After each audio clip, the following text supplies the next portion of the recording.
उसका दिमाग पूछो मत कितना तेज है। वो कहते हैं कि मुर्दे बोलते हैं और मुर्दे हमेशा सच बोलते हैं। ये बात तो है। उनके हाथ में कोई मुर्दा दे दो तो अकेले में उससे कुछ बातचीत करके उसके मुंह से कुछ ना कुछ निकाल ही लेते हैं। सबसे पहले उसका मुंह खोलते हैं, उसके दांत गिनते हैं और फिर बता देते हैं कि इसकी उम्र कम से कम कितनी है जी।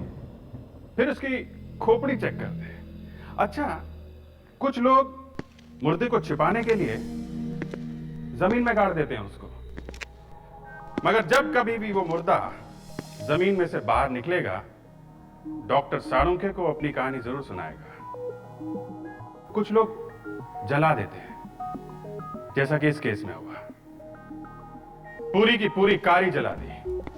सोचा ना रहेगा बांस ना बजेगी बांसुरी, मगर बांसुरी बजी।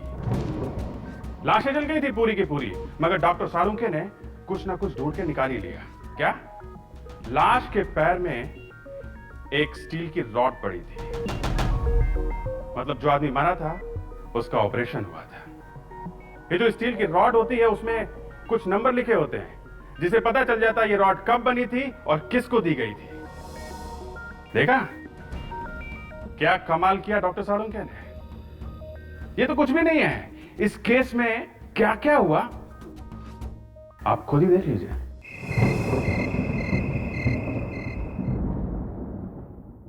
लोग बेटा, तुमने पलाश को बताया है कि नहीं? हाँ चाचा जी, मैंने बता दिया है। पलाश दिया और उसका बेटा अमेरिका से आ रहे हैं इंडिया, बस आते ही होंगे। वो आने वाला है ना? आने वाला है ना? हाँ हाँ हाँ चाचा जी, बस किसी भी वक्त वो आते ही होंगे। ये तुमने अच्छी बात कही। अब मैं बस एक यही दुआ करूंगा कि जब तक मैं पलाश का मुंह नहीं देख लेता तब तक मेरी सांसें चलती रही। जिंदगी पूरी हो गई, मैंने मेरे बेटे का मुंह नहीं देखा। चाचा जी आप शांत हो जाइए, टेंशन मत लीजिए, बस वो आते ही होंगे। काश मैंने पलाश की शादी दिया के साथ हो जाने दी होती। कम से कम इंडिया छोड़कर तो नहीं जाता। चाचा जी अब ये वक्त नहीं है ये सब बात सोचने का। अब आप शांत हो जाइए। मैं डॉक्टर को लेकर आता हूँ। पापा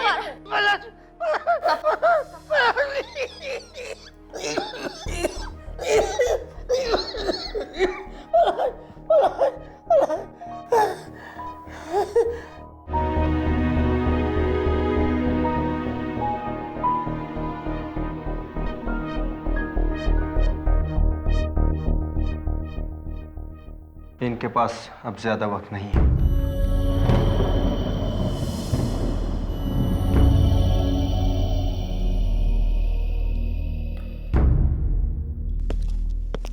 हरिलाल जी, ये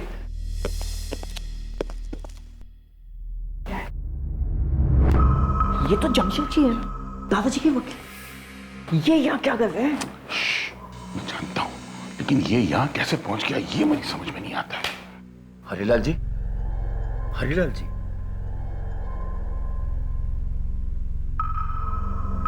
आप इनसे ज्यादा बात न कीजिए। यस।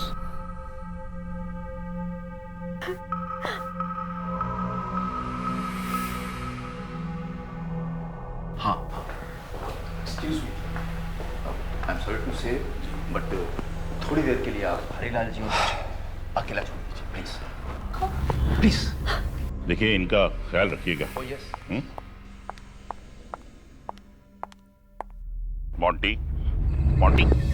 मोंटी शांत हो जा, देख शांत हो जा, सब ठीक हो जाएगा। डैड, ये वकील जमशेद जी यहाँ क्यों आया है? पता नहीं बेटा। ये दादाजी को अभी अचानक पलाश अंकल की याद कहाँ से आ गई? कहीं वो वसीयत तो नहीं बदलने वाले? मेरे हिसाब से पलाश अंकल को कुछ नहीं मिलना चाहिए। भूल गए, इतने सालों तक आपने सेवा की उनकी। शांत हो जा, टेढ़े मेढ़े मुंह बनाकर चिल्लाना बंद कर देनी तो सबको पता चल जाएगा कि हमारा इरादा क्या है। देख, वक्त आने पर हम अपनी चाल चलेंगे, लेकिन इस वक्त शांत हो जा। ये अचानक पलाश अंकल को हिंदुस्तान आने की क्या सोची? कहीं आपने तो? क्या बकवास कर रहे हो मोंटी तुम? मैं पलाश को ये खबर क्यों पहुंचाने लगा? मैं कल रात को पलाश का मेरे मोबाइल पे अचानक फोन आया और उसने मुझे बताया कि वो फैमिली के साथ इंडिया आ रहा है। ये बुढ़ा इतना बीमार है, ये खबर मैंने नहीं, लेकिन मेरे ख्याल से हमारे किसी रिश्तेदार ने उसे पहुंचाई। अगर पलाश यहाँ आ गया ना तो सारे किए किराए पे पानी फिर जाएगा। देख मोंटी, ये बात मैं अच्छी तरह से जानता हूं, लेकिन अब उसे कोई नहीं रोक सकता। डैड, मैं चुप नहीं बैठूंगा। मोंटी, मोंटी, देख बेटा, गुस्से में कोई गलत कदम मत उठाना। मैं खड़े खड़े तमाशा नहीं देख सकता। ये तू फोन किसे लगा रहा है? आप फिक्र मत कीजिए। मोंटी, हे भगवान, ये मोंटी पता नहीं किसे फोन लगा रहा है। हाँ जैक, कल परसों गाड़ी का एक्सीडेंट हुआ ऐसा लगना चाहिए, कोई सबूत नहीं मिलना चाहिए, समझे? राइट।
नो,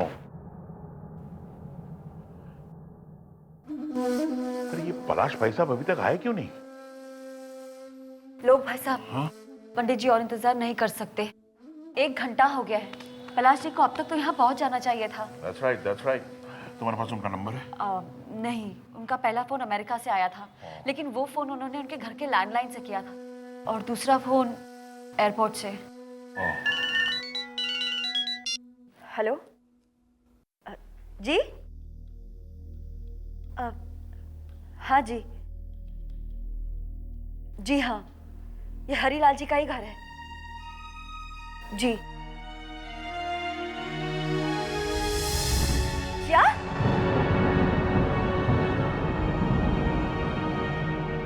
क्या हुआ? क्या हुआ बोलो? पलाश जी की गाड़ी मिली है। वही गाड़ी जो हमने एयरपोर्ट भेजी थी? हाँ। क्या हुआ उस गाड़ी को? वो गाड़ी जली हुई मिली है और उसके अंदर। Oh my God, oh my God.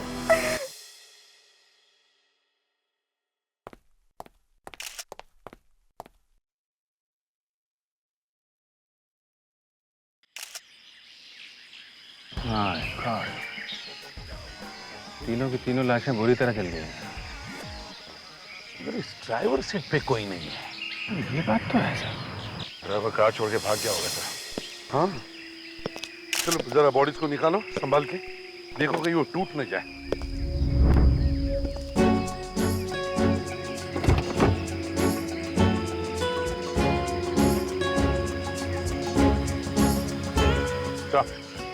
हाँ दे सैंडल। तो इसका मतलब है वो वहां औरत बैठी। हाँ सर, घर वालों को भी कहना था कि गाड़ी में हस्बैंड वाइफ और उनका बेटा था। तो इसका मतलब है बीवी उस तरफ बैठी थी और हस्बैंड इस तरफ। और शायद आगे वाले सीट पे बेटा बैठा था।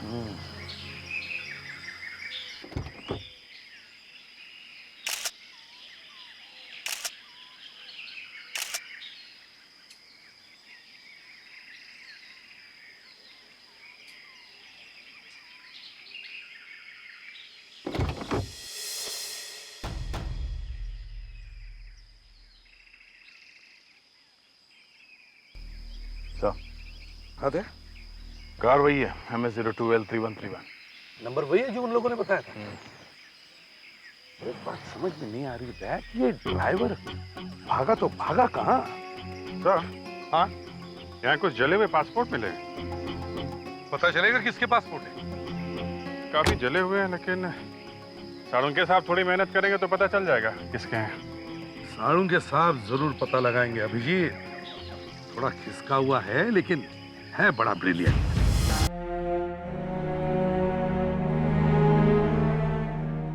हाँ तो डॉक्टर साहब, मुर्दों ने कुछ बताया? नहीं, अभी तक तो चुप ही हैं बेचारे, लेकिन फिर भी मैंने चुपके से कुछ बातें जान ली हैं। तो फिर यार हमारे कान में भी चुपके से बता दो। देखो, ये लाश एक आदमी की है जिसकी उम्र लगभग 40-45 साल की है, और ये एक औरत है लगभग 40 साल की, और तीसरी? और तीसरा एक लड़का है 20-22 साल का। ये सब तो ठीक है डॉक्टर साहब, कोई काम की बात बताइए। काम की बात, ये देखिए, ये इस आदमी की टांग का एक्सरे है।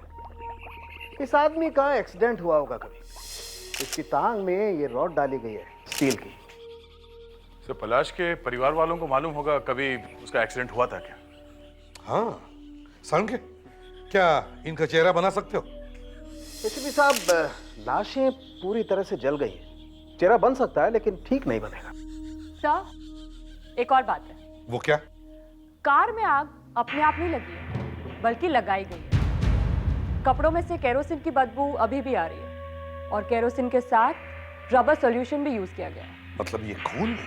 जी हाँ, एक नहीं, दो नहीं, बल्कि 3 खून। पूरी की पूरी कार जल गई, अंदर बैठे हुए लोग भी जल गए, फिर भी गाड़ी में कुछ तो बचा, न जाने कैसे। सर, ये जले हुए पासपोर्ट, ये पलाश का, उसकी वाइफ का तो साफ साफ दिख रहा है सर। ये तीसरा उसके बेटे का पूरी तरह से जल गया। और ये स्टील का रॉड उसकी लाश में से, उसके पैर में से मिला है। शायद उसकी पैर की हड्डी कभी टूटी होगी। जी हाँ, उनका एक्सीडेंट हुआ था 25 साल पहले। मतलब ये बात पक्की हो गई है कि पलाश भाई साहब की मौत हो गई है? हाँ, लगता तो ऐसे ही है। ये मगरमच्छ के आंसू बहाना बंद करो।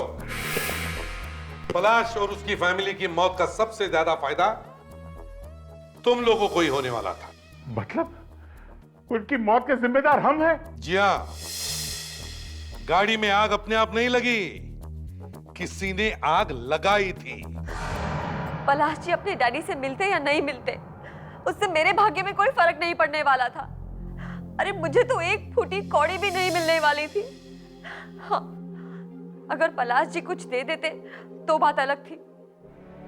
पलाश जी के मरने से सबसे बड़ा नुकसान तो मेरा ही हुआ है। मैं भला ऐसा पाप क्यों करूंगी? वो कार आपकी थी ना? हाँ जी। ड्राइवर गायब है। मुझे खुद को समझ में नहीं आ रहा है कि वो कहाँ चला गया। कहीं भी छुपने दो, हम ढूंढ के निकालेंगे उसे। उसका एड्रेस है आप लोगों के पास? हमने तो आज तक उससे पूछा भी नहीं कि वो कहाँ रहता है। कोई बात नहीं सर, वो ड्राइवर हरिलाल के यहाँ पे बहुत सालों से काम करता था। उसके किसी जान पहचान वाले ने उसे वहां भेजा होगा। हम लोग ढूंढ लेंगे सर उसे। हाँ, और दया, इस हरिलाल के वकील जमशेद जी जीजी बॉय को फोन करो।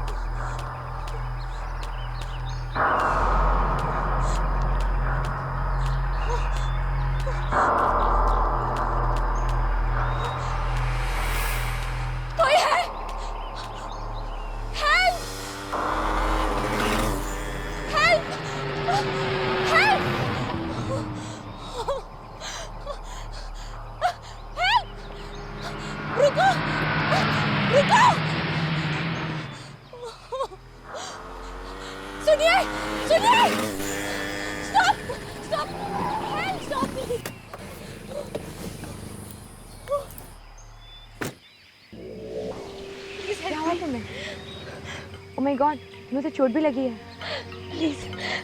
प्लीज हेल्प मी, मुझे घर पहुंचा दीजिए प्लीज।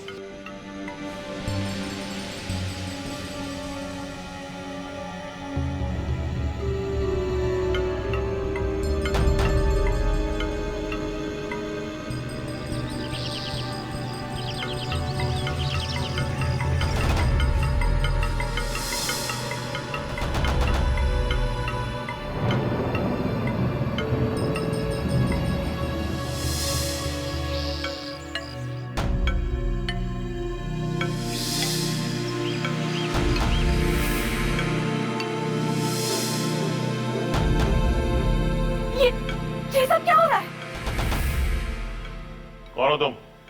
क्या चाहिए तुम्हें? मोंटी, ये कोई तरीका है अपनी बहन से बात करने का? बहन? और तुम मेरा नाम कैसे जानती हो? तुम्हारा नाम क्या है? मोनिशा। लोग अंकल, आप मुझे कैसे भूल गए? ये तुम सबके नाम जानती है? कैसे जानती हो तुम हम सबके नाम?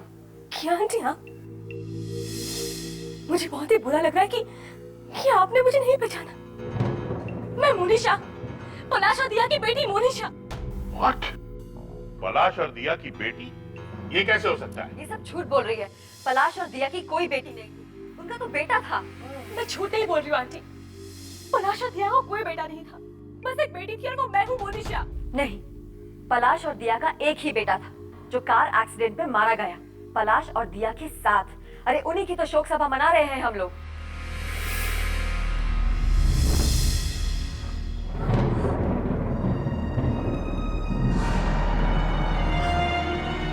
मम्मी डैडी की मौत हो गई, लेकिन उस कार में तो मैं भी थी। मम्मी डैडी और मैं, और कोई नहीं था। कोई नहीं था उस गाड़ी में, कोई नहीं।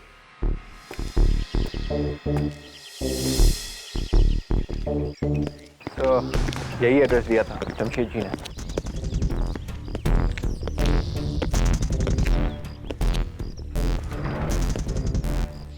तो खुला है।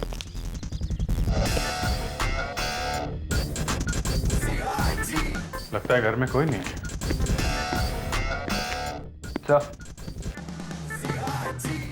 शायद सोन भाग गया है। जब जब खून का मामला होता है लोग घर से गायब हो जाते हैं। एक काम करते हैं, मैं विवेक यहाँ चेक करते हैं, तुम जरा घर के आसपास चेक कर लो।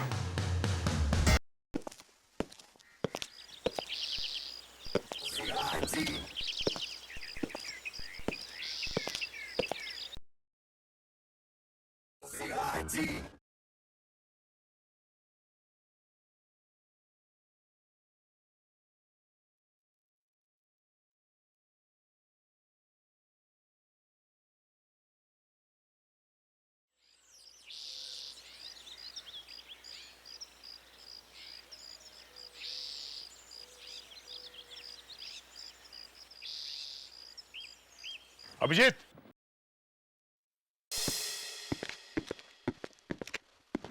अभिजीत,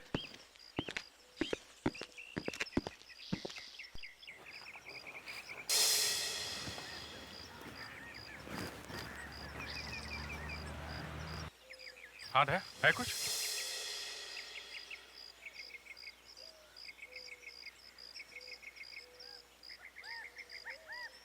सीधे जरा कुछ खोदने के लिए लेके आओ।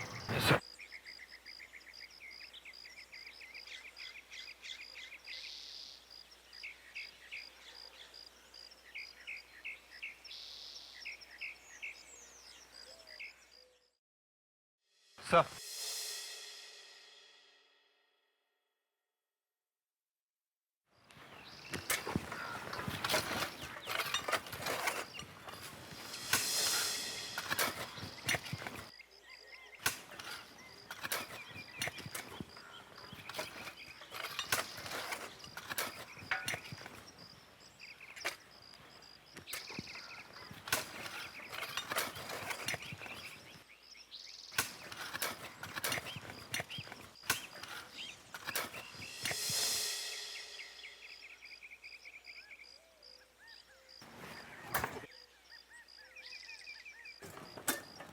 एक मिनट।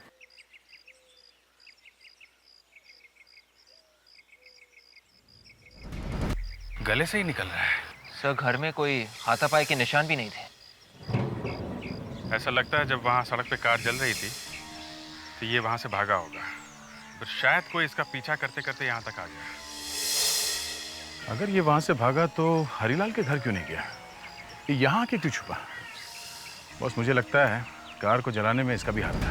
मोनिशा, तो आपके कहने के मुताबिक पलाश जी आपके डैडी थे, मगर ये लोग तो कह रहे कि उनकी कोई बेटी थी ही नहीं। उनका तो सिर्फ एक बेटा था जो। झूठ बोल रहे हैं ये सब। मैं आप लोग इसकी बातों में मत आइए। तो क्या ये सब आप लोगों की बात मान ले कि पलाश जी की बस एक ही औलाद थी और वो भी एक बेटा? बिल्कुल, क्यों नहीं। आप लोगों को एक बात बता दूं कि पलाश जी की बस एक ही संतान थी और वो भी एक बेटी, और वो मैं हूं। मेरा कोई भाई या बहन नहीं है। मतलब पलाश जी का कोई बेटा था ही नहीं? नहीं। ये देखिए, ये है सबूत। इसमें तो जी हाँ, ये मैं ही हूं। माय गॉड, ये तो पलाश भाई साहब का ही फोटोग्राफ है। हाँ, ये मेरे डैडी पलाश ही है। मेरे डैडी लॉस एंजलिस में बहुत बड़े आदमी थे। अगर आप लोग चाहें तो मेरा डीएनए टेस्ट भी करा सकते हैं। लेकिन ऐसा कैसे हो सकता है? इतने सालों से पलाश जी जो हमें लेटर्स लिखते आ रहे हैं, उनमें तो हमेशा यही लिखा था कि उनका एक बेटा है, बेटी नहीं है। कौन से लेटर की बात कर रही हैं आप? मेरे डैडी ने कभी कोई लेटर नहीं लिखे, और आप लोगों को कभी नहीं। ये क्या बकवास कर रही हो तुम? ये बकवास नहीं, सच है। मेरे डैडी आप लोगों के साथ कभी भी कोई भी रिश्ता नहीं रखना चाहते थे। तो फिर वो लेटर्स कौन लिखता था? हाँ, मुझे क्या मालूम किसने लिखे थे। तो कार में जिस लड़के की मौत हुई वो पलाश जी का बेटा नहीं था? नहीं। अगर तुम उस गाड़ी में थी तो तुम कैसे बच गई? क्योंकि मैं गाड़ी से बाहर निकल गई थी। बाहर किस लिए? जब हम एयरपोर्ट से आ रहे थे, अचानक मेरी तबीयत खराब हो गई। मैंने ड्राइवर से गाड़ी रोकने के लिए कहा। मैं गाड़ी से उतरी और जंगल की तरफ बढ़ी। जब वापस लौटी तब देखा कि गाड़ी की तरफ एक आदमी बढ़ रहा था। उसने मुझे देखा और मैं वहां से भाग निकली। कुछ देर भागने के बाद मैं जमीन पर गिर के बेहोश हो गई।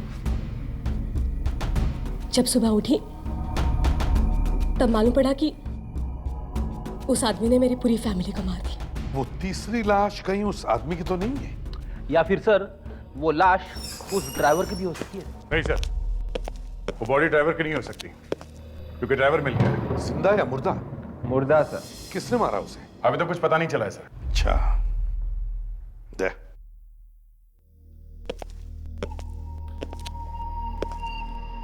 अभी अभी पता चला है कि पलाश ने आज तक कभी किसी को लेटर्स भेजे ही नहीं थे, मगर ये लोग कह रहे हैं कि पलाश पिछले कई सालों से इनको लेटर्स भेज रहा था।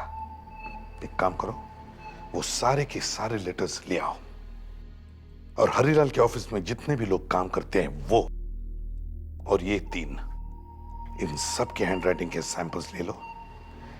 देखते हैं वो लेटर्स किसने लिखे हैं। जिस किसी ने भी इस बेचारे ड्राइवर को मारा है, उस आदमी को। सर, उस औरत को। ओ या आई एम सॉरी। जिस किसी ने भी इस बेचारे ड्राइवर को मारा है, उस औरत को सर्जरी की अच्छी जानकारी होगी। औरत को? जी हाँ, औरत को। खूनी एक औरत है, और ये बात मैंने पता नहीं की, ये बात डॉक्टर तारिका ने पता किया। अच्छा, मैं तो हमेशा कहते आया हूं कि डॉक्टर तारिका में टैलेंट कूट कूट के भरा हुआ है, मगर कोई ये बात समझने और पहचानने के लिए तैयार ही नहीं है। अभिजीत, एक मिनट आओ। हाँ डॉक्टर साहब। अभिजीत, मैं ये बात अच्छी तरह से जानता हूं कि तुम डॉक्टर तारिका पर पूरी तरह से लट्टू हो गए हो, लेकिन अभिजीत, इसका मतलब ये नहीं है कि तुम मेरी लैब में आकर के आग लगा करके चले जाओ। तुम्हें क्या लगता है भाई, मैं डॉक्टर तारिका की इज्जत नहीं करता? सर, ये आप क्या कह रहे हैं? डॉक्टर साहब, मैं तो ऐसे ही। नहीं, कह लो, ऐसे ही कह लो। देखिए, आप बात को बढ़ाइए मत, मैं तो ऐसे ही कह रहा था। क्यों तारिका? वही तो, अभिजीत तो बस ऐसे ही कह रहे हैं सर। ऐसे ही? हाँ, ऐसे ही। और क्या? Then it's okay. Then it's all right. Come. आओ, देखो। ये देखो, सिर्फ एक होल किया गया है सही जगह पर, और बेचारा मर गया। लेकिन इससे ये कैसे पता चलता है कि खूनी एक औरत है? हाँ, वो तो बताइए, या वो भी डॉक्टर तारिका ही बताएंगे। तारिका, कम हियर। ये आज सब कुछ तुमसे सुनना चाहते हैं। कम। जी सर। उस औरत ने जब गला पकड़ा तब उसके नाखून गले में घुस गए और नाखून पे लगी हुई नेल पॉलिश भी अंदर रह गई। ये किसी फ्रेंच टाइप की नेल पॉलिश है। तो इससे पता चलता है कि खूनी एक लड़की है। जी सर। वाह, इसे कहते हैं डिटेक्शन। देखा साड़ुंके साहब? देखा सर, ये ड्राइवर तो यहाँ पड़ा हुआ है, और जो जली हुई लाश मिली है, एक तो पलाश की है, दूसरी उसकी वाइफ की, और तीसरी शायद उस आदमी की होगी जो पलाश को मारने गया था। दया, लगता है मारने वाला और ड्राइवर दोनों ने मिलकर पलाश और उसकी बीवी का खून कर दिया। फिर ड्राइवर ने मारने वाले को बेहोश किया और कार में आग लगा दी, और फिर किसी ने ड्राइवर को ही खत्म कर दिया। ना कोई गवाह, ना कोई सबूत, खेल खत्म। फिर भी डॉक्टर तारिका ने ढूंढ ही निकाला कि मारने वाली कोई लड़की हो सकती है। वाह तारिका। चलो, कम से कम ये तो पता चल गया कि जो ड्राइवर पलाश को लेके आ रहा था उसका खून एक लड़की ने किया है। हाँ सर, वो फ्रेंच नेल पॉलिश कोई आदमी तो लगाएगा नहीं। हाँ, और तो और ये एक लड़की है जो सर्जरी के बारे में भी जानती है। इसका मतलब सर कहीं वो डॉक्टर तो नहीं है? इस केस में दो लड़कियां हैं, एक पलाश की बेटी मोनिशा और दूसरी किया। सब पर मोनिशा को तो खुद इतनी चोटें लगी हुई हैं, वो अपने माँ बाप का खून कैसे कर सकती है? और किया को किसी का खून करके कोई फायदा होने वाला नहीं था, और ये बात उसे मालूम है सर कि चाहे कुछ भी हो जाए उसे एक पैसा नहीं मिलेगा इस हरीलाल की जायदाद में से। एक और बात है सर, मैंने मोनिशा के और किया के दोनों के हाथ चेक किए, दोनों के हाथों पे नेल पॉलिश नहीं लगी हुई थी।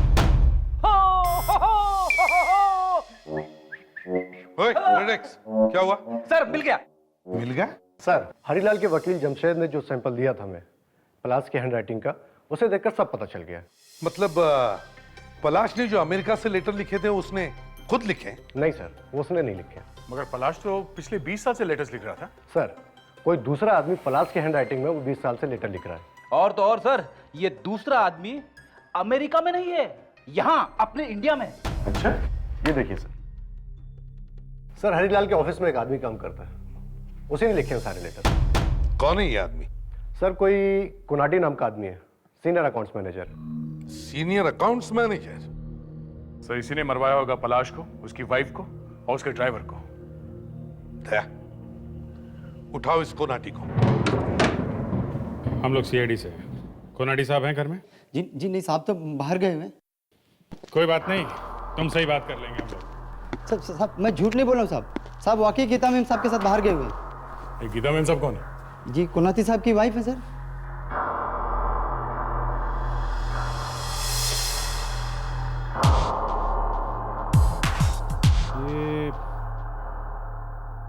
ये लिखावट किसकी है? सर, ये कोनाती साहब ने ही लिखा है।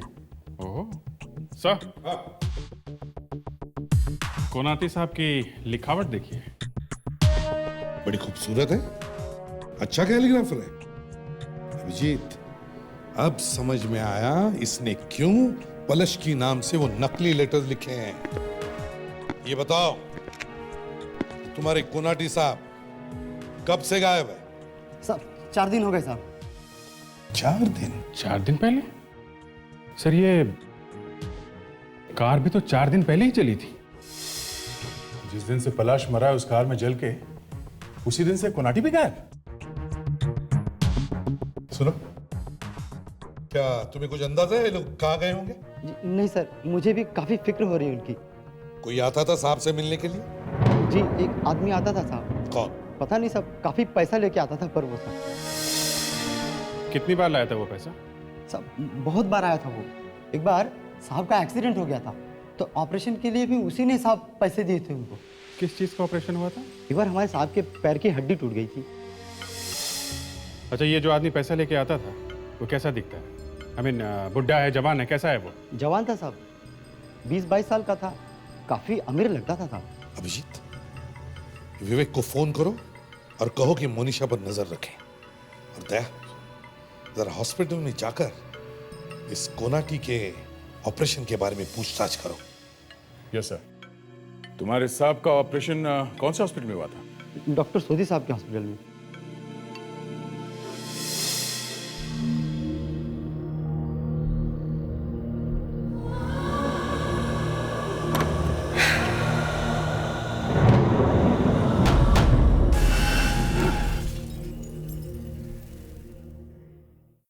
कौन है?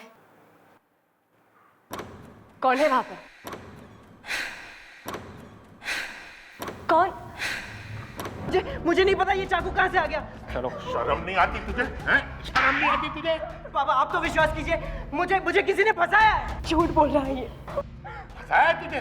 हाथ में चाकू लेके आया तू और तू बोल रहा है किसी ने फंसाया है? मोनिशा, तुम फिक्र मत करो, तुम्हें कुछ नहीं होगा। कैसे फिक्र ना करूं? इसने मेरी जान लेने की कोशिश की है। झूठ है, मैंने कुछ नहीं किया, मैं कह रहा हूं। एक मिनट, तुम्हें जो कुछ भी बोलना है अब ब्यूरो में बोलना, समझे? मैंने कुछ नहीं किया, मैं कह रहा हूं मैंने कुछ नहीं किया। डॉक्टर साहब, पिछले महीने में आपने कुनाटी नाम के एक आदमी की सर्जरी की थी, पैर की। कुनाटी? हाँ हाँ, उसका एक्सीडेंट हुआ था, उसके पैर में रॉड डाली थी। उसके पैर में रॉड डाली थी? हाँ, क्या हुआ? फिर से उसकी हड्डी टूट गई क्या? नहीं, मैं ये पूछने आया था कि जब वो यहाँ हॉस्पिटल में था तब कौन कौन मिलने आता था उससे? ये बात तो हमारी मेट्रन ही बता सकती है। एक मिनट। संगीता, वो कुनाटी नाम का पेशेंट था ना पिछले महीने, जरा उसके रिकॉर्ड की फाइल लेके आना। क्या हुआ? 3 लोग जल के मरे हैं एक कार में, और हमें शक है कि इस आदमी का उसमें हाथ है। ओह माय गॉड, देखने में एकदम शरीफ आदमी लगता था। ये फाइल मैं देख सकता हूँ? हाँ हाँ, देखिए। थैंक्स। ये क्या आप चेक का कॉपी भी रखते हैं? एक एक चीज साहब, एक एक। ये क्या, मोंटी? ये चेक पे मोंटी का सिग्नेचर? ये उसका भाई है। भाई? हाँ, बहुत तंग करता था।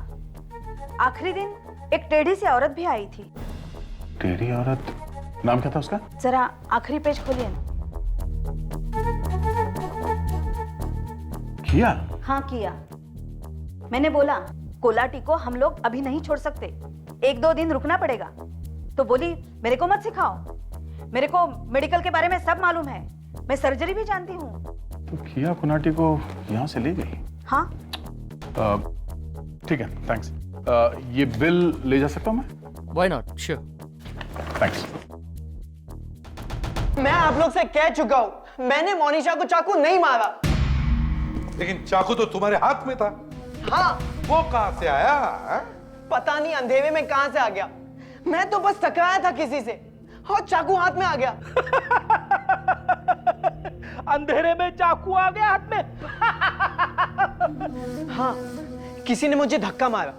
जब लाइट वापस आई तो चाकू मेरे हाथ में और सामने मोनिशा घायल।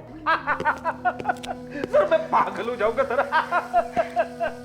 क्या हुआ फ्रेडी? कुछ नहीं सर, खड़े खड़े जोक मार रहा है। अंधेरा, चाकू। सर,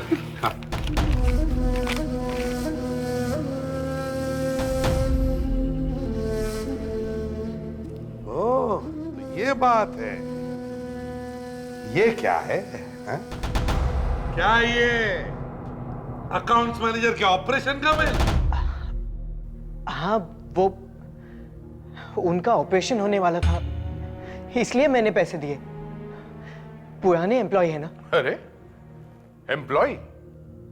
वहां हॉस्पिटल में तो बोल रहा था कि वो तुम्हारा भाई है। हाँ, भाई जैसा ही हुआ। भाई जैसा?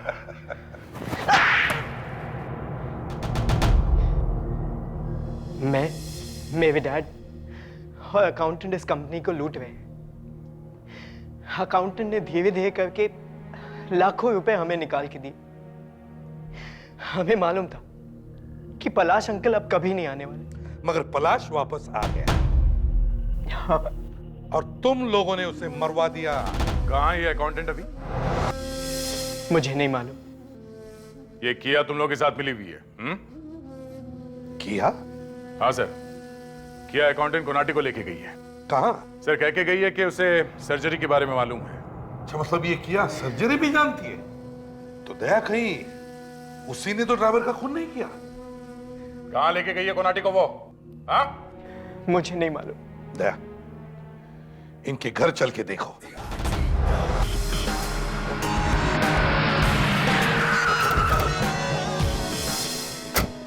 नहीं सर, लावण्य फोन ही नहीं उठा रही।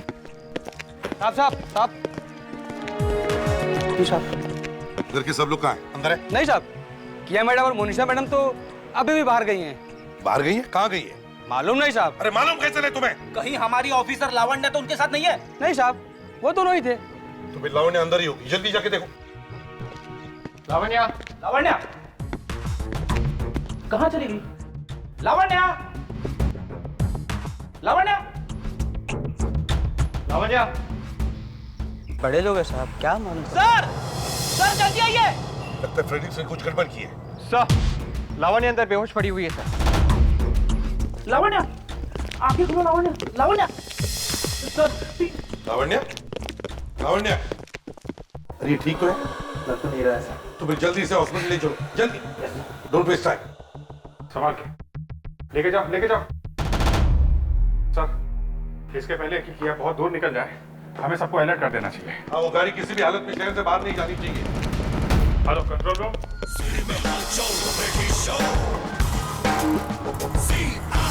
मनीषा फोन नहीं उठा रही है सर। नहीं रही है। कंट्रोल रूम को इन्फॉर्म करो, गाड़ी अभी भी शहर में है, तो अभी पता चल जाएगा। हेलो, क्या गाड़ी दिखाई दी? कहाँ पर? ठीक है, हम लोग अभी वहां आ रहे हैं। गाड़ी मार्को रोड पर दिखाई दी है। जल्दी करो।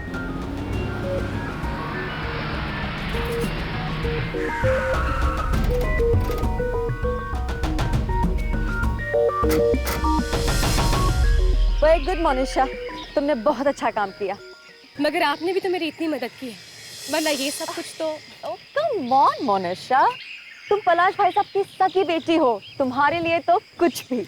क्या सचमुच बहुत कुछ किया है तुमने हमारे लिए, वरना आज की दुनिया में जहाँ सब अपना अपना सोचते हैं, कौन करता है किसी के लिए। तुमने मैनेजर और उसकी पत्नी को गाड़ी में बैठाया, गाड़ी को आग लगवाई, और तो और सोहम को भी मरवा दिया। हाँ? क्या भाई साहब, आप भी ना। मगर मुझे माफ करना मेरी बहन। माफ कर देना मतलब? माफ कर देना मतलब? मोनिशा! मोनिशा व्हाट? मोनिशा पागल हो गई हो क्या? हमारे प्लान को पूरा होने के लिए ये तो बहुत जरूरी है। मोनिशा, ये क्या कर रही हो तुम? मोनिशा! बस, अब खेल खत्म। बहुत लोगों को मार दिया, अब और नहीं। अब बताओ, क्यों किया तुम लोगों ने ये सब? बताओ। हमारे हिंदुस्तान आने से पहले ही किया से हमारा कांटेक्ट हो चुका था। किया को लोग की इस चाल का पता चल चुका था कि कैसे वो कुनाटी के साथ मिलकर पैसे लूट रहा है।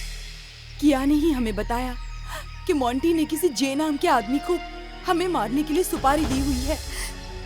हिंदुस्तान तो हमें आना ही था, क्योंकि अमेरिका में पापा ने बहुत से उधार लिए हुए थे और हमें वहां से भागना पड़ा था। हमें पिताजी के पैसे की सख्त जरूरत थी, इसलिए हमने प्लान बनाया जिससे हमें पैसे भी मिलेंगे, लोग और बॉन्टी से बदला भी ले लेंगे। तुम सबके दिमाग खराब हो गए हैं। तुम लोगों को तो मेंटल असाइलम में होना चाहिए। मैंने अपने पूरे करियर में इंश्योरेंस और इनहेरिटेंस का पैसा पाने के लिए इतना गंदा षड्यंत्र रचाते हुए किसी को भी नहीं देखा। अब अपनी बची हुई जिंदगी बिताना जेल में।